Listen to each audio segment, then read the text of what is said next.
let's take a look at our MLS schedule. So we start out on Saturday, Charlotte hosting FC Cincinnati. 2 weeks ago, this would have been a whole different conversation. Now we see them both in better form. Charlotte gets their first ever win. Cincinnati's been playing strong. People wanted us to talk about Brandon Vasquez for the U.S. men's national team. That feels like a stretch so far. What comes to mind? What do you think about when you look at this matchup? Well, let's just say, like, I know we're talking a lot about the U.S. men's national team and players coming in and out, but like, there's still a lot of months before the World Cup if they qualify, Yeah, and we 100%. we have no idea what Brandon Vasquez is going to do over the course of this MLS season. So I am not saying no, and I'm not saying yes to that. I am just saying let's qualify first, and then we'll see who's in form when the call-ups start to happen before the World Cup. Right. But let's get into Charlotte Cincinnati. Okay. This will be fun. And I think one of the biggest things that I have seen different from Cincinnati is I think Moreno has been really instrumental in their midfield to add some stability for them, because Cincinnati over the last few years, like, they get broken down easily through the middle of the field.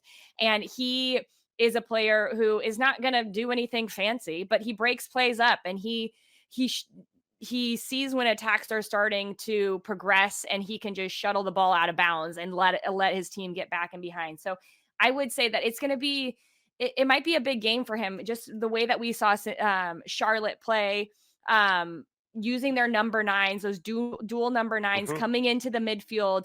There are going to be spaces next to Kubo and Moreno, and so who follows them? Is it a center back following into that spot if they continue with three at the back? I think that it'll be an interesting matchup, and that's the space that I'm looking for. Can Charlotte still be good in those spaces? Like, that was one of the prettiest goals I think we saw all weekend. Their first goal in that game against the Revs, but it was a tired Revs team. And so I think that with a little bit more high pressure in moments, can Cincinnati meet Charlotte higher up on the field, and see if they can break them down in those ways that they showed over the weekend. One last thing to watch out for, Ronald Monterita, who's been a presence down the left wing for Cincinnati. He's obviously with Costa Rica. He also got injured, came out of that game, posted a picture on Instagram of a pretty tough looking ankle. But either way, because of Costa Rica, he's unavailable. I don't think John Nelson's available yet either. And so that's been a key outlet for them. He had the assist to Brandon Vasquez. He scored a goal in the last game. That's probably a loss for Cincinnati. They're going to have to readjust things a little bit in the attack, which then probably leaves more ground for Junior Moreno to start a cover. Yeah, and maybe in the defense too, because they were playing with those wing backs, which I think allowed Matarrita to do what he does best, is get forward, but also took some pressure off of Powell as a defender, because Alvis Powell is not like, he's not in our top 10 of outside backs in this league. He is not even on a list. And so when you can take a little bit of that pressure off of him in that five back, I think it's allowed him to be a piece that works in this team. So I'm not sure what that's going to look like as far as setup goes for Cincinnati, but I'm interested in that midfield and how those rotations work.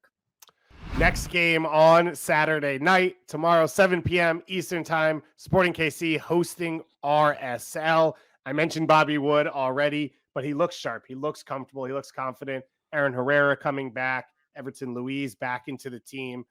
Are you sold on RSL? I'm more impressed with RSL than I thought I would be, because I think when you hear quotes from Pablo, it's all about mentality and it's about the team and the spirit. But this is an RSL team who is very comfortable in moments of playing out of pressure. And I was impressed in their ability to, when Nashville came at them and tried to high press over the weekend, they were willing to play through. So that is something that Peter Vermees does well.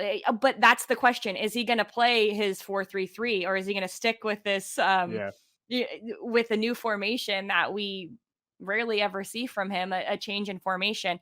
But I think RSL, I am a little bit sold on them, because when you add in, there's no real superstar. And I think that this is like a team that is really playing well together as a unit and getting the most out of some players in this league who, like, that might have been Capel Hop's favorite game he's ever played against Nashville over the weekend, because last year Yeah, when he played Nashville, it was not a pretty sight. yeah, And so I think that that's the interesting thing, and whatever is in the water there right now and whatever they're saying to each other, I would not want to play RSL just because it seems like it is such a tight-knit unit, and they've been difficult to break down, but willing to play soccer through some pressure, which will be interesting, I guess, against SKC. So they could have a day, because this SKC's team is struggling at the moment, which is wild. yeah. And I like when you mentioned with RSL that like no star better than the sum of their parts. A lot of times with teams like that, the flip side is if anyone is out or hurt, it all falls apart because you need Mm, everyone available. This mhm. team's already missing Demir Krylak, Aaron Herrera, Yeah, David Ochoa, all these guys. Everton Luis not hasn't been available yet, and they're doing this, which means right. that it's more than just the right composition of 11 pieces. It is, as you said, the culture, something in the water, whatever it is that's going well for them. That's going to be a really fun one. And then on Sunday, Portland Timbers hosting Orlando City. Two teams coming off opposite experiences last week for the Portland Timbers. I think a bit of a humbling experience down at FC Dallas. We talked about Jesus Ferreira. He had the hat trick in the first half. And on the flip side for Orlando, they won their first game in the Pacific time zone, I think, in 6 years. Oh, Um, oh wow. and this will be their first meeting since the MLS is back final in 2020. So obviously with COVID, things have shifted, but Mhm. Orlando hasn't really gone west much.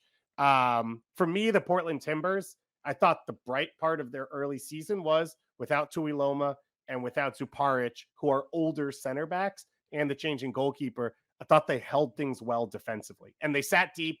They absorbed. They defended with numbers, but I didn't even know they could do that without those two guys. Yeah. And so I thought Tuiloma and McGraw were really the bright spots, even though Jimmy Chara is scoring, bicycle kicks. Diego Chara is doing his thing again. Blanco's back. Like they're not going to get noticed.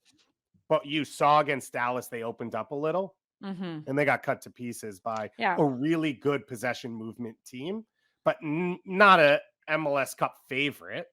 And so I worry for the Portland Timbers that I'm starting to see the deficiencies that I expected coming into the season. And so this is a big bounce back opportunity because Orlando's not going to come out and dominate the ball in Portland, Right. right? So you're going to have to open up a bit.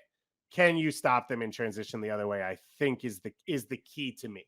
Yeah, I think when I look at this match, I mean Orlando, I always think of what they can do on their right side with Huan and going um Yeah. attacking with like an overload in that channel. And I talked about this all the time last year on MLS Assist is I just am not convinced these outside backs for Portland are good defenders at all. And we saw a good example of that. And so I think it's really when they are compact and there is less space for them to cover, they're a little bit less wild. And I think that space allows them to get a little wiry and commit to things that they probably shouldn't commit to. So Portland at home, can they stay more compact? I'm confused with, and maybe you know this, is Blanco on minutes right now? Is he just not starting to not start? Is No, there I don't think I think there's a limit to the minutes he's going to play this season. so this is my question. This is a Portland team who is so good when they score a goal first Mhm. because they're hard to break down. Oh, Why interesting. why not start Blanco? Why bring him in after you go down a goal? Because then you go down a goal and you have to open up. The Gio Reyna super sub from the start move. That's what Yeah. you're telling me. Yeah, I think that's a great thought process, and I think that's the type of creativity you need with a guy who's so important, but also so vulnerable as Sebastian Blanco. And I Mhm. think last year you had Valeri at times you could Yeah. lean on to fill that role. Maybe when Eric Williamson comes back, you can lean on him at times to Mhm. spell. But right now, you are correct in that the attack has to have Blanco on the field. And why not do it from the start and sort of Yeah. take that risk? And especially in a game this week where uh, I was told Bill Tuiloma is away with New Zealand because now they're doing their qualifying in Qatar, which makes no sense. Um, and so you're even thinner than you were. But Mhm. in this international break, I think this is a time to sort of like reset yourself, get points here, move up the table because no one else is playing, and sort of play from a position of Yeah. power the rest of the way. And you're at home. The fans love Blanco. You get a little bit of that energy from them. I just think that I would be curious, and maybe some Orlando fan out there that's listening to this one day will let me know. But I just feel like if Orlando takes the lead, they have to have a really good result pattern when it comes to that. I would imagine their results Yeah. are heavily in favor of wins. If they go down a goal, I would imagine this is not a team who often, I'm not saying that they don't, because I know they have. I know they have, but often come back to win. So I think start off with a bang, get Blanco out there, put pressure on an Orlando back line who seems they're solid, but those two center backs can get themselves in trouble at moments.